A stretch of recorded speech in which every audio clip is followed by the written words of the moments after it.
हमें पढ़ना है एक समान रूप से आवेशित गोलीय कोश के कारण वैद्युत क्षेत्र की तीव्रता, intensity of electric field due to a uniformly spherical shell. ये क्या है? ये एक खोखला गोला है जो एक समान रूप से आवेशित है। इस पर स्मॉल q चार्ज एक समान रूप से बटा हुआ है। हमें निकालना है कि इसके कारण वैद्युत क्षेत्र की तीव्रता कितनी होगी। हमें 3 पॉइंट पर निकालना है, 3 जगह पर निकालना है। एक निकालना है इस खोखले गोले के बाहर, दूसरा निकालना है इसके सरफेस पर, और तीसरा निकालना है इसके अंदर। हमें 3 जगह निकालना है। तो पहले मान लो हम बाहर निकाल रहे हैं। हम कहां निकाल रहे हैं? गोले के बाहर। तो गोले के बाहर मान लो r दूरी पर एक पॉइंट है, सेंटर से r दूरी पर एक पॉइंट है। हमें इस पॉइंट P पर इंटेंसिटी ऑफ इलेक्ट्रिक फील्ड यानी वैद्युत क्षेत्र की तीव्रता की गणना करनी है। इस आवेशित गोले के कारण इस पॉइंट पर वैद्युत क्षेत्र की गणना करनी है जो इस गोले के बाहर है। बाहर होने का मतलब है हमें मान रहे हैं कि स्मॉल r बड़ा है कैपिटल R से, यानी बिंदु की इस गोले के केंद्र से दूरी ये अधिक है। किससे अधिक है? इस स्फेरिकल सेल के रेडियस, इस गोलीय कोश के त्रिज्या से अधिक है। तो हमें इस पॉइंट पर ज्ञात करने के लिए क्या करेंगे? हमें चूंकि गॉस के प्रमेय का प्रयोग करना है और गॉस का प्रमेय एक बंद पृष्ठ के लिए सत्य है, तो हम क्या करेंगे? एक ऐसे गोले की कल्पना करें। एक गोला खींचे, इसको सेंटर मान करके देखें, ऐसे खींचते हैं।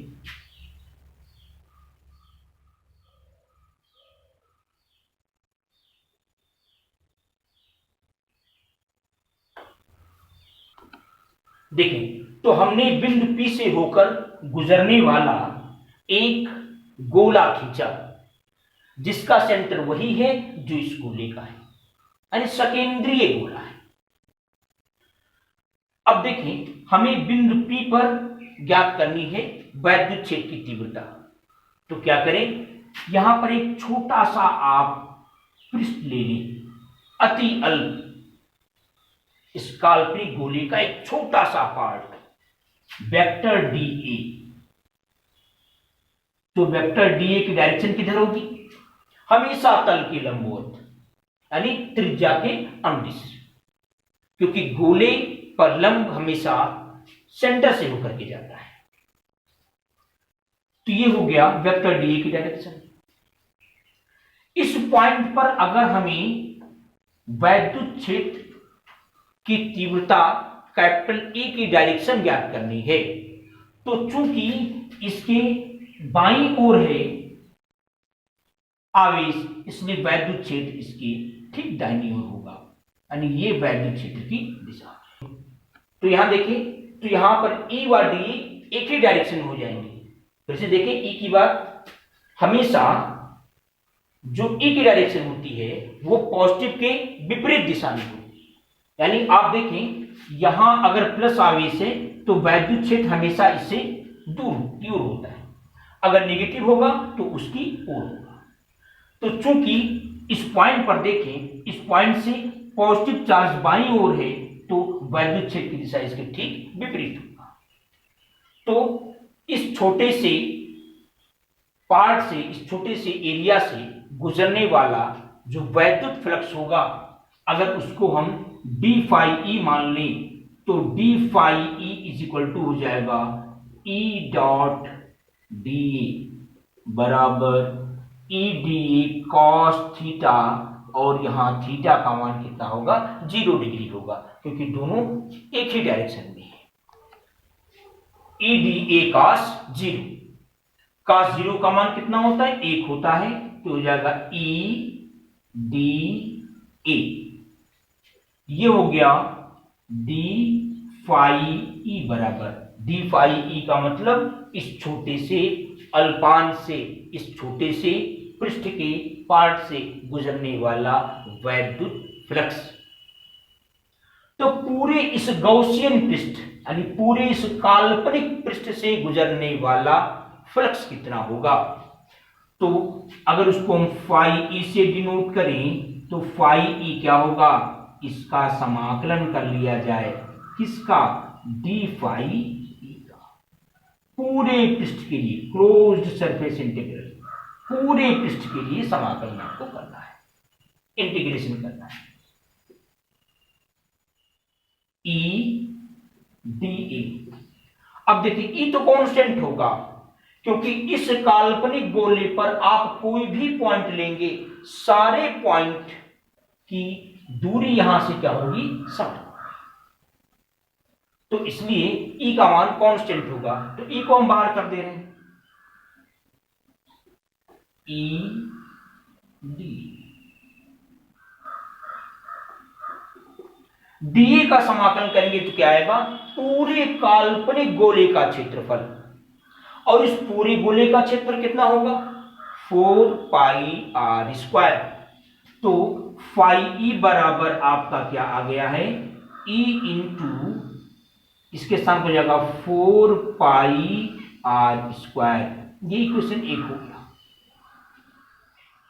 परंतु गॉस का फॉर्मूला क्या कहता है?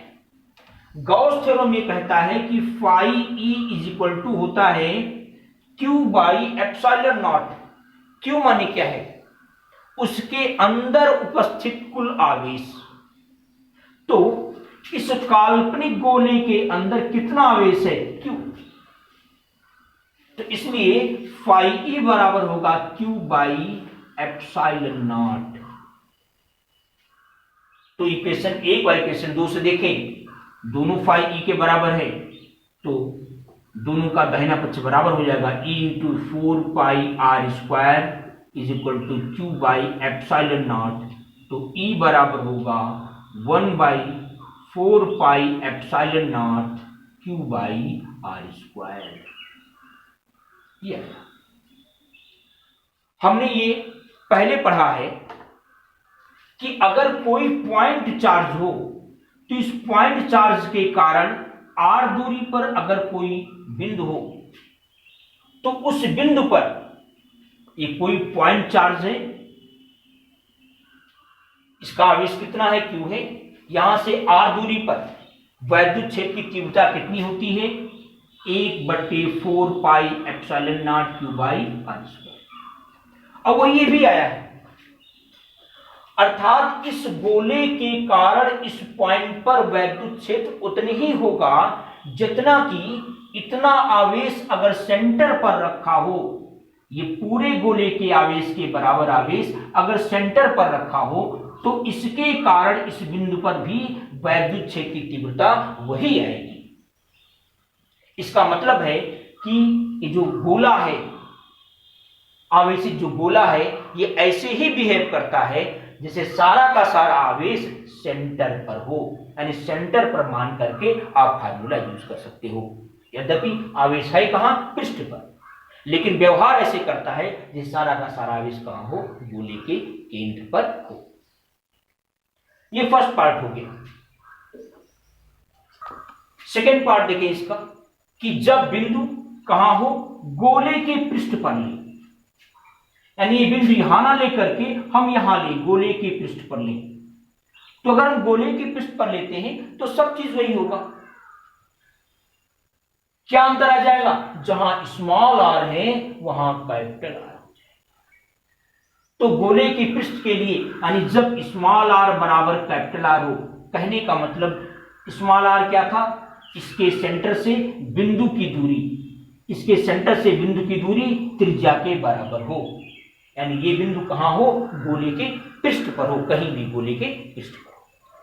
तो अगर स्मॉल आर बराबर कैपिटल आर है तो जैसे आपने इसके लिए फार्मूला निकाला था, क्या निकाला था? ई बराबर 1/4 pi epsilon naught q by r square आपने निकाला था, आर स्क्वायर निकाला था, तो इस आर के स्थान पर आप रख सकते हो कैपिटल आर का स्क्वायर, यानी इस गोले की त्रिज्या, गोले का रेडियस।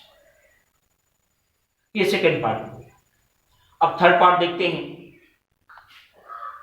अब देखिए तीसरा पॉइंट ये है कि जब ये बिंदु गोले के अंदर हो, मान लो ये बिंदु यहां ना होकर के यहां पर हो, अगर यहां पर होगा तो यहां से भी हम एक ऐसे काल्पनिक पृष्ठ खींचेंगे, काल्पनिक गोला खींचेंगे, जैसे यहां खींचा गया वैसे यहां खींचेंगे।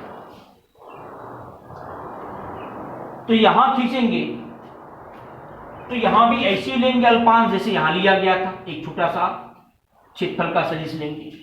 तो इसका भी फाई ई बराबर क्या आएगा, जैसे फर्स्ट वाले का आया था, क्या आया था, E into 4 pi r square.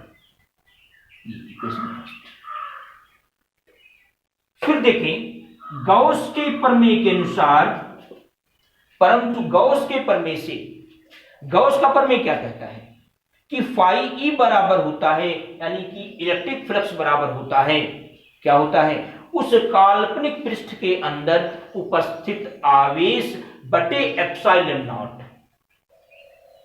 तो इस काल्पनिक पृष्ठ के अंदर कोई आवेश नहीं है, क्योंकि जो आवेश हो तो बाहर है।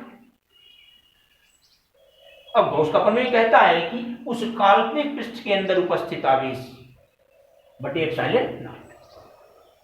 तो इसके अंदर चूंकि कोई आवेश नहीं है, इसलिए क्या हो जाएगा, Q बाई एप्सिलॉन नॉट के स्थान पर क्या हो जाएगा, शून्य हो जाएगा, क्योंकि Q बराबर शून्य। तो आप देखें इक्वेशन फर्स्ट व सेकंड से देखें, into 4 pi r square is equal to 0, तो E बराबर क्या आ जाएगा, 0। ये फार्मूला हुआ, E बराबर 0 हो जाएगा। अब कल हम चर्चा करेंगे कि अगर एक समान रूप से आवेशित कोई अचालक गोला हो, नॉन कंडक्टर कोई अचालक गोला हो, तो उसके कारण वैद्युत क्षेत्र की तीव्रता कितनी होगी।